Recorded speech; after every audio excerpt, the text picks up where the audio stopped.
મારું નામ ખુશ્બુ પટેલ છે અને હું છેલ્લા 11 વર્ષથી યોગા ઇન્સ્ટ્રક્ટર તરીકે તાલીમ આપી રહી છું. આપણા બધાના જે ખાવાની હેબિટ્સ છે એના લીધે પેટની સમસ્યાઓ એ બહુ યુનિવર્સલ પ્રોબ્લેમ છે અને એ જ પેટની સમસ્યાઓને થોડીક રાહત કરી શકાય એવા 3 જુદા જુદા આસન છે, જે છે ભુજંગાસન, શલભાસન અને ધનુરાસન. ભુજંગાસન કરવા માટે સૌપ્રથમ પેટના બળે જમીન પર સૂઈ જાઓ.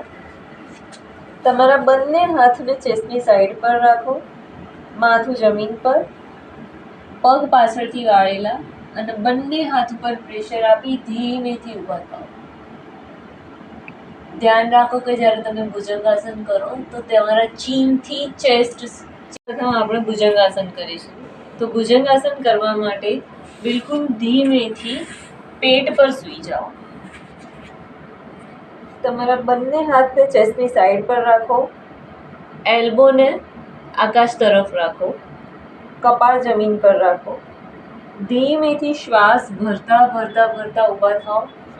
જ્યારે તમે ઊભા થાઓ છો તો તમને ચીનથી લોઅર એબ્ડોમિન સુધી એક લાંબો સ્ટ્રેચ આવશે. બિલકુલ નોર્મલ બ્રીથિંગ કરો. આ વખતે તમારી લોઅર બેકમાં પણ તમને થોડુંક સ્ટ્રેચ જેવું ફીલ થશે. લગભગ 30 થી 35 સેકન્ડ સુધી જો તમે હોલ્ડ કરી શકો તો કરો. પછી ધીમે ધીમે ધીમે શ્વાસ છોડતા છોડતા છોડતા ફરીથી મૂળ અવસ્થામાં આવો અને મકરાસન કરો.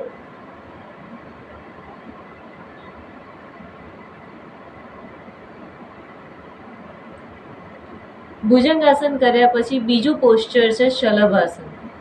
શલભાસનમાં બિલકુલ ધીમેથી તમારા હાથની મુઠ્ઠી વાળો. તમારે હાથ આમ અથવા આમ ગમે તે રીતે રાખી શકો છો.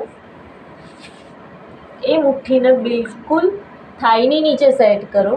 હવે બંને હાથ ઉપર પ્રેશર આપી અને બંને પગ ઉપર કરો.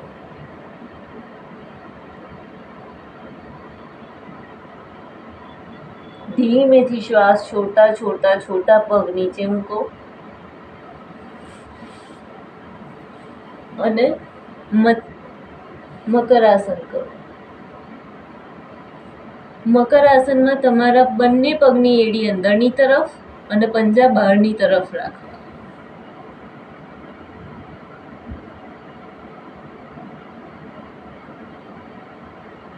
એ પછી છે ધનુરાસન. ધનુરાસન કરવા માટે સૌપ્રથમ ડાબા પગના એન્કલને પકડો, પછી જમણા પગના એન્કલને પકડો. શ્વાસ ભરતા ભરતા ભરતા ઉપર.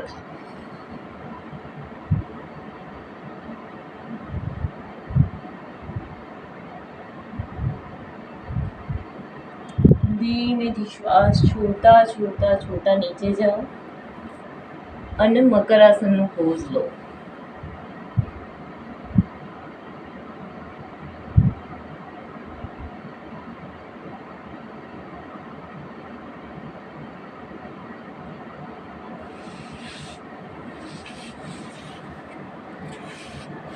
ભુજંગાસન, શલભાસન અને ધનુરાસનની વચ્ચે આપણે જે મકરાસન કર્યું એ ખરેખર રિલેક્સેશનનો પોઝ છે. તો આ 3 આસન કરતાં જો તમને બોડીમાં ક્યાંય મસલમાં કેચ આવ્યો હશે તો એ એની જાતે જ રિમૂવ થઈ જશે. તો ધ્યાન રાખો કે જ્યારે તમે ભુજંગાસન કરો અને એ છોડો પછી શાંતિથી બિલકુલ ધીમેથી મકરાસનના પોઝમાં જાઓ.